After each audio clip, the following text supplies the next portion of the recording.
mais importante, mas muito pelo conjunto que esse Flamengo dá ao Bruno Henrique para que ele possa se destacar dessa maneira. E aí, Pedro, sem os 4 jogadores que vão ser convocados, com a sequência de jogos que vai ter, vai ser fácil repetir essa atuação do último jogo? Não, Dani, fácil não vai ser, mas eu vou tentar puxar um pouco aqui pela memória. Você lembra aquele período ali de Copa América? Isla fora, Everton Ribeiro fora, Arrascaeta fora, Gabigol fora. E foi justamente o momento que o Bruno Henrique, até então, ainda não tinha mantido uma regularidade na temporada, é quando ele começa a assumir essa responsabilidade, é quando ele começa a voltar a brilhar, é quando ele começa a voltar a flertar com aqueles melhores momentos de 2019, principalmente 2020 também. Então, acho que naquele momento que ele não vinha tão bem, que ele consegue puxar essa responsabilidade, acho que dá uma certa esperança ao torcedor rubro-negro de que agora ele pode repetir esse protagonismo. E é bom lembrar também que quando a gente fala do desfalque, a gente tem que tentar pensar também quem entra, né? Você tem o Mateuzinho que pode repor uma lateral direita, um Pedro como opção na frente, o André jogando muito bem que não vai desfalcar o time. Então acho que tem fôlego para manter, mas é o que o Renato disse, não tem como cobrar talvez a apresentação que teve no primeiro tempo ontem em todos os jogos, até pelos desfalques. Você falava, eu acho, se eu não me engano, ou o Zé, da velocidade com que construiu o resultado, né? E acho que os números até ajudam a explicar. Foi o gol mais cedo que o Flamengo fez com o Renato. Com 10 minutos estava 2-0. O primeiro gol ali logo no início, depois um segundo gol ali aos 9 minutos e pouco. Menos de 10 minutos resolvendo o jogo. Então é um Flamengo também passando a construir o jogo como a gente se acostumou lá atrás, com aquela intensidade avassaladora. Vai ser assim daqui para frente sempre com o desfalque, Dani? Não acredito, mas acho que ainda tem muita qualidade para construir resultado também. E aí, Facincani? Vai lá. Então, Dani, a gente tem que também contextualizar algumas situações. A primeira delas, é lógico que o Flamengo, e na minha visão, ele tem poucos problemas a serem melhorados em termos táticos e técnicos. Para mim, o que em alguns momentos pode preocupar o torcedor do Flamengo é o excesso de confiança, porque é um time que sabe e joga muito por música, quando às vezes você tem esse tipo de facilidade e se você acaba desfocando um pouquinho, você dentro de campo se arrisca a não manter essa pegada e, obviamente, jogar um resultado que parece muito fácil, se complicar dentro de um jogo, como foi contra o Barcelona, na minha visão, no primeiro jogo, que o Flamengo poderia ter feito um 3-4-0 e acabou, dando aquela segurada. Para mim, eu vi um Barcelona crescer muito também pelo ímpeto do Flamengo, que acabou diminuindo um pouco o ritmo. Mas, de um outro lado, ontem, por mais que a vitória tenha sido acachapante, era um Atlético diferente. Era um Atlético sem a sua formação ideal. Era um Atlético com jogadores que pouco jogam juntos também. Então, dá para você enxergar os dois lados. O mérito do Flamengo de ter pego um adversário muito inferior na sua qualidade de escalação e fazer um 3-0, também contrastado com um rival que está completamente pensando em Sul-Americana. E aí que está uma situação que, para mim, é o que hoje polariza esse Campeonato Brasileiro. Numa disputa de um Flamengo, de um Atlético e de muita gente sambando apenas nessa... Porque o que acontece? Você tem muitas vagas à disposição daquele que é o grande objetivo, que é a Libertadores. O Atlético praticamente sabe que vai jogar Libertadores no ano que vem. Porque são 2 brasileiros, garantidos pela Sul-Americana, né? 2 no caso, 1 vai vencer, são 2 na decisão, então um deles vai jogar. E ambos estão na zona de qualificação. Eu não acho que o Bragantino vai ficar fora da Libertadores pelo que tem feito, muito menos o Atlético. Na Libertadores, Palmeiras e Flamengo, os 2 estão brigando lá em cima. Então você acaba deixando o campeonato mais sem graça, justamente por causa desse inchaço de clubes. Então o que acontece? As equipes acabam entrando mais largadas, mais relaxadas, menos disputas. No caso do Flamengo e do Galo estão disputando o título. Não, Flamengo e o Galo, o que a gente falou, estão em uma outra rotação. Eles estão brigando pelo campeonato. Mas aí eu acho que não é nem a questão dessa coisa de largar, é a questão da pressão, da expectativa. Respeito muito, por exemplo, o que o Bragantino vem fazendo, o que o Atlético vem fazendo, mas a expectativa em cima de Flamengo e de Atlético ela é maior. Claro. Por isso que a pressão em cima desses treinadores, você tem que buscar o título, investimento para título. Então, depois dessa rodada, a gente está falando de uma polarização mesmo? Assim, o Palmeiras está fora disso? Não, o Palmeiras do Campeonato Brasileiro acabou. Na minha visão, não tem mais chance. Esquece.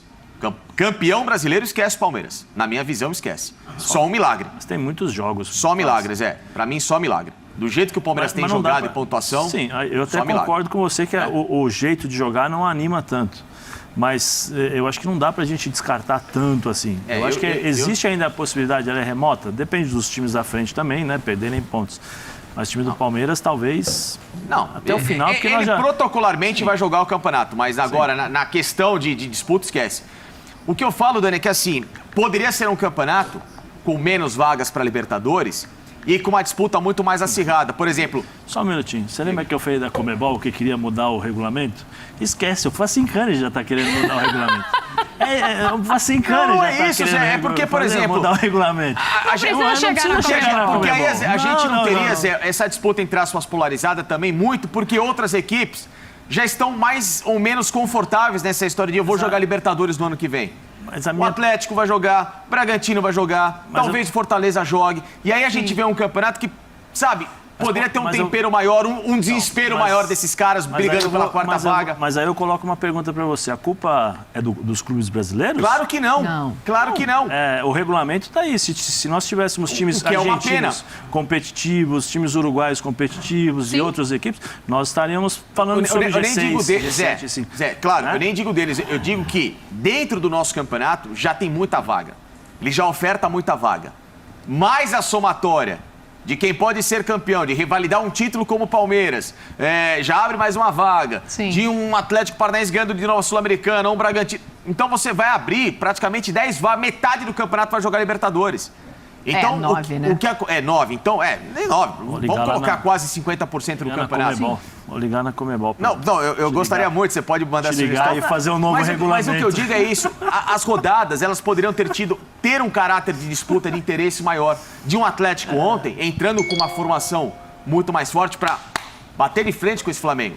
Não que venceria, não é isso, mas num jogo mais pomposo. Ou no Palmeiras entrando com mais interesse na rodada também, porque o time ontem entrou nesse lado. Então, assim, o Flamengo não tem culpa. O Flamengo fez a parte dele bem feita. Foi. Mas o campeonato, a competição do brasileiro está se tornando, sabe, mais arrastada. O Facincani já está colocando aqui que o Palmeiras está fora, já está colocando o Campeonato Brasileiro arrastado. Deixa eu saber o que pensa Fábio Sormani disso. Deixa eu ir lá no Sormani. Eu quero saber, Sormani, se o Flamengo agora é o único que está brigando por esse título com o Galo, se você também enxerga assim. Acho que você já enxergava assim há algum tempo, né? Ou se os pontos em jogo ainda colocam o Palmeiras nessa briga, apesar do futebol não ser tão pomposo, Sormani. Foi o que o pessoal está falando, entendeu? Jogos tem, mas você não depende mais só de si, né? No caso do Palmeiras. O Palmeiras precisa torcer para o Atlético perder, precisa torcer para o Flamengo perder. Se ele dependesse só de si para ser campeão, mesmo com futebol capenga como esse, a gente não ia descartar. Mas o futebol não é bom. O Palmeiras, por exemplo, não vence em casa há 3 jogos. Quando ele joga em casa e tem que propor o jogo, não importa o adversário, ele se dá mal. Entende? E desses jogos que faltam para o Palmeiras ainda, a metade deles vai ser no Allianz. Como é que faz? O time não consegue ganhar em casa. Entende? Eu tô com o Facincani nessa aí. Para mim, o Campeonato Brasileiro para o Palmeiras, só um milagre. Só um milagre, só um milagre, só um milagre. É um campeonato de regularidade. É um campeonato que você tem que jogar bem para ganhar, porque é turno e retorno. Não é que nem mata-mata. O Flamengo, por exemplo, o Palmeiras, por exemplo, pode ganhar do Flamengo na final da Libertadores. Faz um gol numa bola parada, passa o resto do jogo se defendendo, ganha por 1-0 e é campeão. Sim. Entendeu? O que o Palmeiras mostrou a mais do que o Atlético Mineiro na semifinal da Libertadores? Nada. Ele foi inferior nos 2 jogos. Nos 2. E ele desclassificou. Porque o regulamento permite. E ele jogou com o regulamento debaixo do braço. É ilegal? Não. Não foi legítimo? Claro que foi. O Palmeiras teve a sua estratégia. O Abel teve a estratégia dele. Agora, no Campeonato Brasileiro, essa estratégia não funciona. Porque é turno e retorno. É difícil, do jeito que o Abel pensa, ganhar o Campeonato Brasileiro. E outra coisa, hein? Se o Palmeiras não ganhar a Libertadores, ele vai passar em branco com o time que tem mais um ano. Salvo engano da minha parte, o ano passado ele também não ganhou nada. Ele iria para o 2º ano. Não, o ano passado ele ganhou a Libertadores, tá certo. Não, a Libertadores é a Copa do Brasil. É a Copa do Brasil. A Libertadores é a Copa do Brasil, tá certo. E o Paulista lá atrás. Mas ele vai para. Eu acho um absurdo o time com o investimento que o Palmeiras tem, com o elenco que o Palmeiras tem, com a camisa que o Palmeiras tem, com a força que o Palmeiras tem, passar em branco, não ganhar nada, nem brasileiro, também nem acho. Copa do Brasil. Se acontecer, né?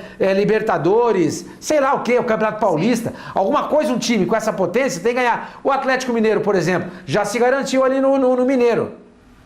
O Flamengo já se garantiu no Carioca. Ganhou a Supercopa do Brasil também. Você tem que fazer títulos. Eu não acredito nesse Palmeiras desse jeito, sinceramente.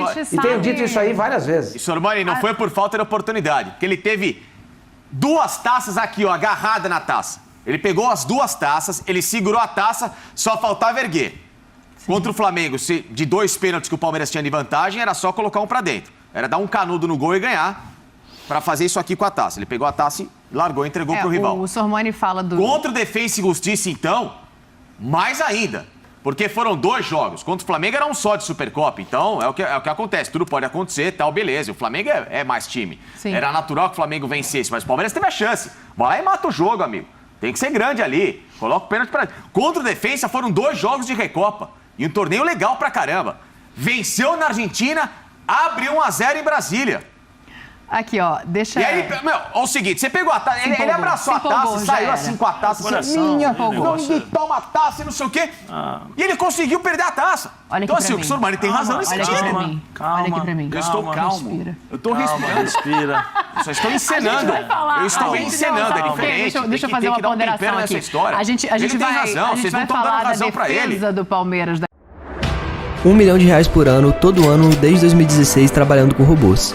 Isso mesmo, 2016, 17, 18, 19 e 20. E agora em 2021, com certeza eu vou conseguir também.